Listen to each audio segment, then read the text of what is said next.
eu sempre eu tive essa impressão, né? Eu cheguei a essa visão, né? De que a recuperação judicial seria um caminho melhor, né? Como eu já falei, por não entender muito bem como é que era o mecanismo do RCE, e eu acho que isso é uma informação que falta para muitos vascaínos, para muitos torcedores, né, ter esse entendimento, né? Mas, ao mesmo tempo, eu sempre deixei claro que, para que o Vasco assumisse esse compromisso, né, por exemplo, ontem ele levou a empresa que foi contratada para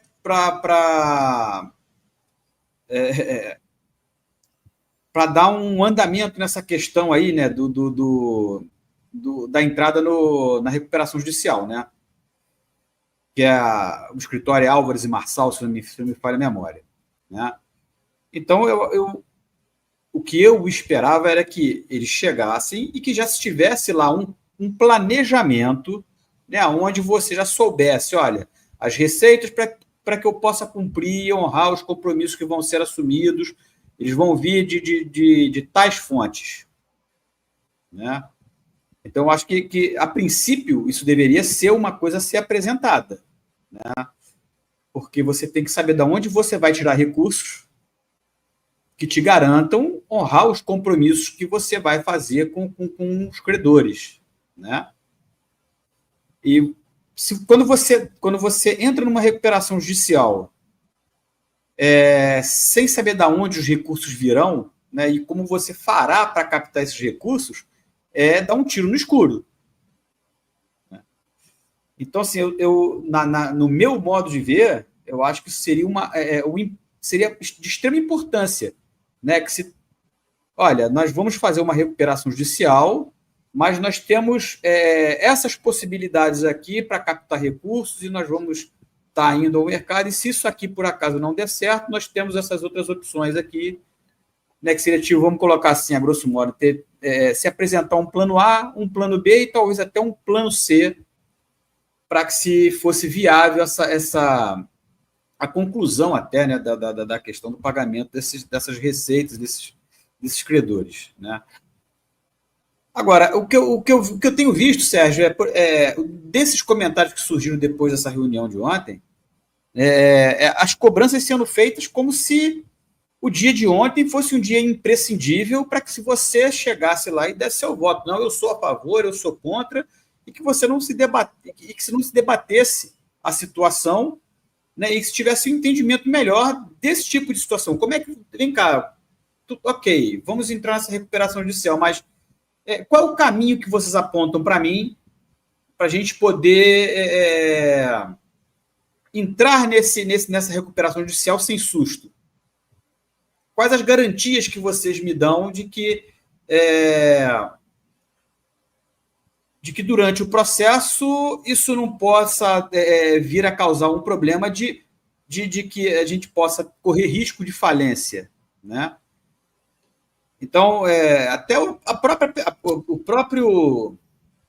figura, né, o próprio personagem, né, qual eu citei aqui no começo, né, eu acho que... Eu evito de falar o nome da pessoa, porque eu acho que a pessoa não merece nem ser comentada, porque, como eu já falei aqui em outras ocasiões, essa pessoa ela fala que nunca teve vínculo com grupo político, nunca teve interesse político, mas ele se esquece que já deu uma declaração de que tinha vontade de se candidatar à presidência do Vasco, né?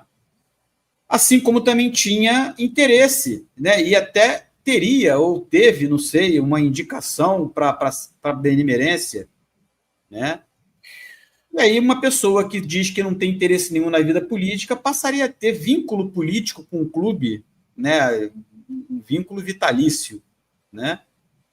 Então, existem os interesses, mas eu acho que a gente precisa assim, enxergar melhor, né, o porquê de certas atitudes, né, o porquê de certas falas, né, porquê de tanta pressa, né? Então, assim, eu acho que dentre esses interesses, né, de que se venda, porque, como eu já falei, eu acho que eu já comentei aqui até na outra live, a gente tem que prestar atenção por que essas pessoas têm pressa para que seja feita essa venda, né? Quais são os reais interesses de se apressar essa venda, né? Então, a pessoa traz agora, depois da reunião de ontem, né, a fala de que Pedro Paulo, o presidente, ele estaria tomando esse caminho para viabilizar e acelerar o processo de venda, né, e que deveria se respeitar o que a vontade do presidente, né, sem debate, simples, né? Então, assim, eu acho assim, interessante que se tenha esse tipo de postura, né? E foi até uma postura que a gente comentou aqui na live passada, né, que deveria ser adotada justamente pela oposição, né? Opa, peraí, mas vocês estão propondo isso, ok, mas qual o caminho? Quais as garantias? Né? Então, eu acho que se age em interesse de se prolongar esse debate, né? Porque eu acho que são muitos detalhes, né, que a gente tem que ser debatidos para você poder enxergar melhor a situação. Eu não sei se eu estou certo. Inclusive, uma coisa que você falou, que é realmente um problema para quem defende a recuperação judicial. Qual é a garantia? Que você não tem garantia.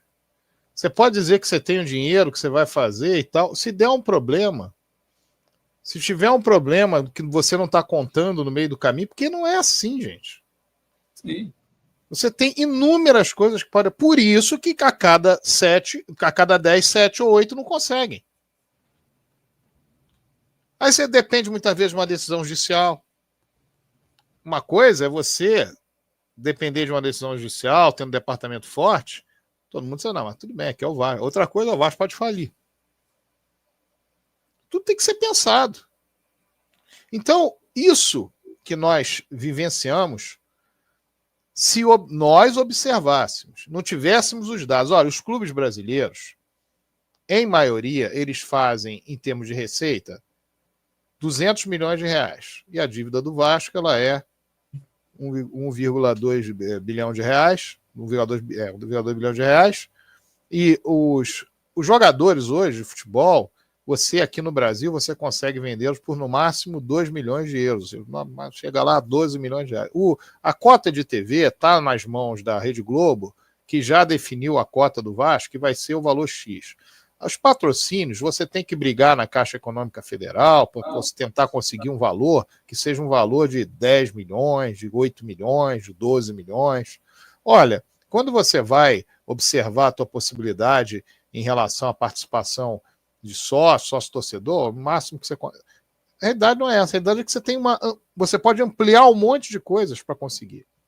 Sim. Como eu falei, e fora receitas alternativas, que ninguém está nem pensando. Olhando o projeto lá do Somamos, você observa que você tem caminhos, mas você vai ter que trabalhar para esses caminhos. Não é que eu vou falando da carta A, B, C. Eu volto a falar, eu estou falando do projeto, não é meu. Fui candidato na eleição. Agora eu tenho que olhar para ele. Peraí, outra pessoa fez? Não fez, então tem que levar em consideração, pô. Sim. Agora, você desconsiderar que, não, porque isso aqui é muito difícil. Isso aqui é viagem. Isso aqui. Como é que isso vai acontecer e tal? Aí vende, larga, sai. Então, essas coisas precisam ser vistas. Você tem amplas condições de recuperar. Agora, recuperar o clube não é recuperação judicial. Recuperar o clube é trabalhoso. Que é exatamente o que os outros clubes fizeram. O que o Cruzeiro, o Botafogo, o Atlético Mineiro, o que o Atlético Mineiro fez? O Atlético Mineiro se inundou de dívida bancária ao longo do tempo, financeiras, etc. Chegou em determinado momento que os caras que tinham investido lá dentro tiveram que comprar. O caso do Cruzeiro não foi bem isso, mas acabou chegando a isso, que o dono do Cruzeiro hoje é ligado. E o do Atlético já falou que não tem como fazer desse ano. O Bahia, que é o Grupo City e tal, já foi falado que não tem condição, não vai ter condição de fazer o mesmo investimento. E o Botafogo, que todo mundo trata como uma grande exceção, como eu estou te falando, o Botafogo tem trabalhado com prejuízo, porque o Botafogo não se paga. Ele pode, eventualmente, por títulos ganhos, num tamanho gigantesco, somar, como aconteceu com o Atlético Mineiro. Em 2021, por exemplo, o Atlético Mineiro teve sucesso, que ganhou o Campeonato Brasileiro, ele ganhou a Copa do Brasil. Aí você tem ali naquele momento, naquela foto. Mas aquilo não vai se sustentar. Então o Botafogo ele não se paga. As receitas do Botafogo elas não dão oportunidade. O Botafogo, o SAF Botafogo, não dão oportunidade àquilo. Então o Botafogo, em determinado momento. Sérgio, de quem você falou que está faltando? Oi? Quem você falou que estava faltando hoje? O que estava faltando na bancada hoje? Ah, Paula. Paula tá... Chegou a Paula. Ah, bom. Tava achando que ia ser descontada já ia ser descontada na folha. Só para completar, então, essa situação que eu estava falando exatamente do Botafogo, o Botafogo as coisas não se paga, quer dizer, o valor que ele tem. Então, o que vai acontecer? Quem está investindo vai chegar e terminar bom, agora tem que tirar. E aí as coisas funcionam assim. Quando você trata uma questão de lucro, é assim que funciona. E volto a falar, você não tem nenhum caso de sucesso no futebol brasileiro, já entrou com uma recuperação de salário, está tudo resolvido, de grandes clubes. Por quê? Porque isso é incipiente. Então, tem de se tomar todos os cuidados. E o problema, Mauro, é exatamente esse. Você não tem como dizer qual é a garantia. Não tem garantia. Ninguém ali assina um papel e diz assim, o Vasco não fale com recuperação judicial. Não tem como assinar. É tudo uma perspectiva. É tudo uma ideia. Só que é por isso que 7, 8 falem. Porque o jeito ele tem uma perspectiva, está numa situação difícil, tem uma perspectiva, e normalmente ele chega e não consegue resolver. Isso tem que ser pensado. Entendi. Paulinha, tu quer fazer... No caso do Botafogo, aí já tem notícias que vai haver debandada no Botafogo, né? É possível.